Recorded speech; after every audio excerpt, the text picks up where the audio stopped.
जय श्री राधे राधे दोस्तों, आप सभी का आपके अपने YouTube चैनल अध्यात्म भक्ति में बहुत बहुत स्वागत है।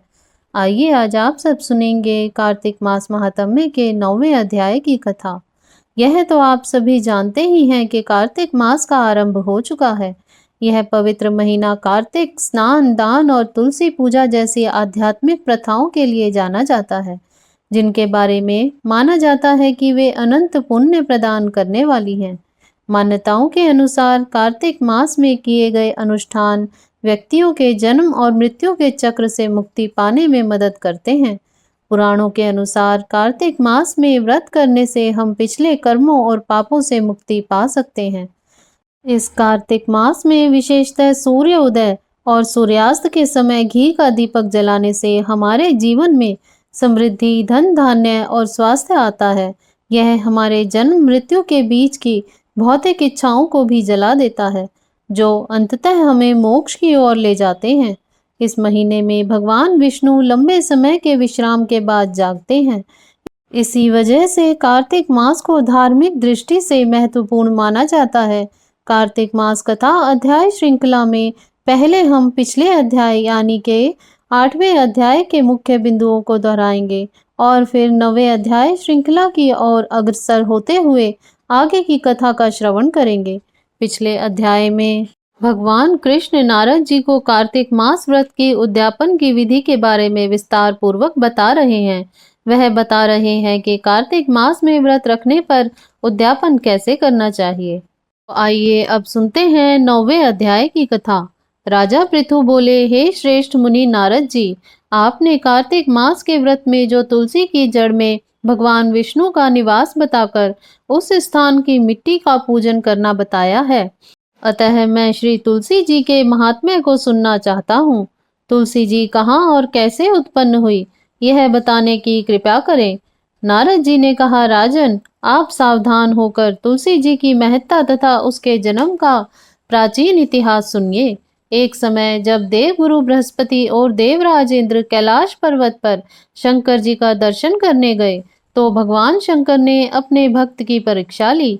उन जटाधारी दिगंबर ने उनके मार्ग में अवरोध डाला।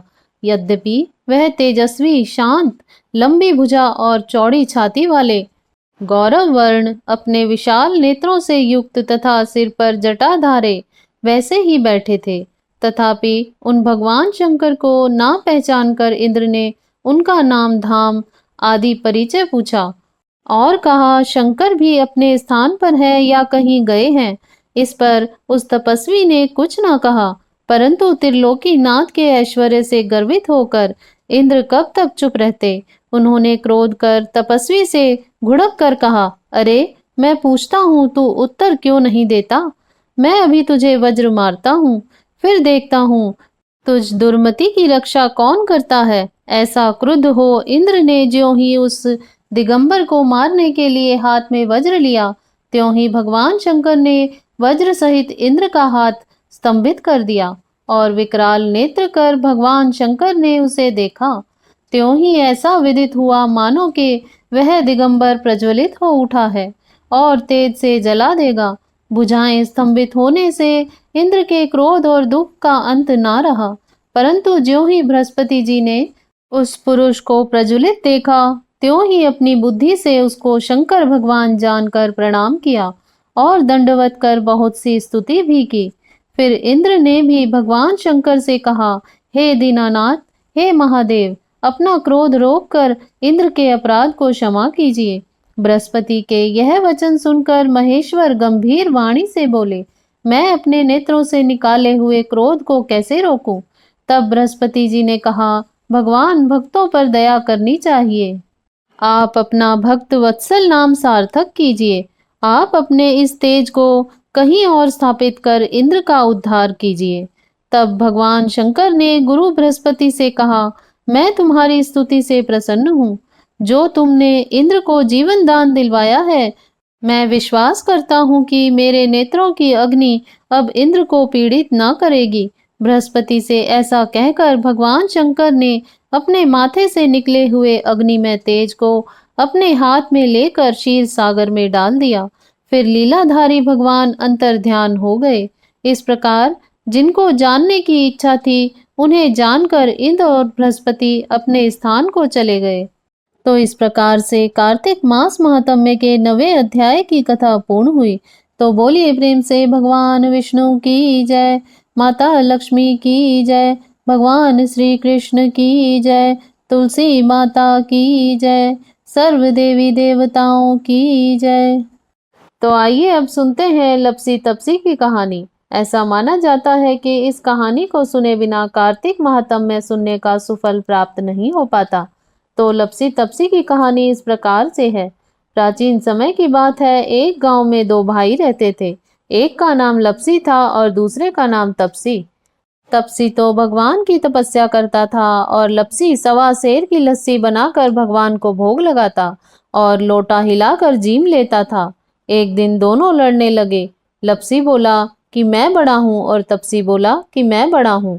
इतने में नारद जी आए और पूछने लगे कि क्यों लड़ रहे हो।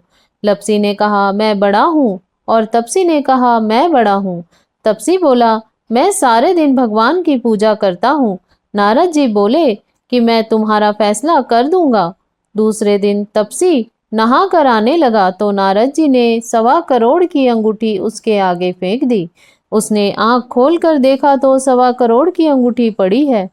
तब तपसी ने वह अंगूठी उठाकर बगल के नीचे दबा ली और तपस्या करने लगा। लपसी सुबह उठकर नहाकर 1.25 सेर लस्सी बनाकर भगवान को भोग लगाकर लोटा हिलाकर जीमने लगा। इतने में नारद जी आए और दोनों को बिठाया। तब नारद जी ने तपसी से पूछा तुम्हारे हाथ के नीचे क्या है। तो वहां पर 1.25 करोड़ की अंगूठी निकली। तब नारद जी बोले कि ये अंगूठी तो तूने चुराई है, इसलिए तेरी तपस्या भंग हो गई, इसलिए लपसी बड़ा है।